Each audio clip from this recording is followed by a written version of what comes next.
আমি চিতুয়া পিঠা ভেজে আমি এইভাবে কেটে নিয়েছি। এটার মধ্যে এখন আমি একটু লবণ দিব, একটু হলুদ গুঁড়ো দিব, আর একটু কেটে রাখা কাঁচামরিচ আর খেজুরের গুড়, ওটা দিয়ে আমি এখন ভাজবো। এটা অনেক মজা লাগে। একটু সরিষার তেল দিই,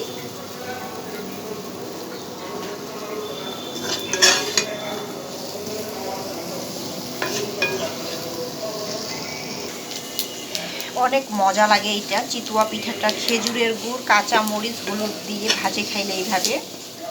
দেখো ভাজা হয়ে যাচ্ছে প্রায় শেষের দিকে। আই ডোন্ট নো তোমাদের কেমন লাগবে, আমার কাছে ভালোই লাগবে এবং আমি আগেও খেয়েছি, তোমরাও খাইও।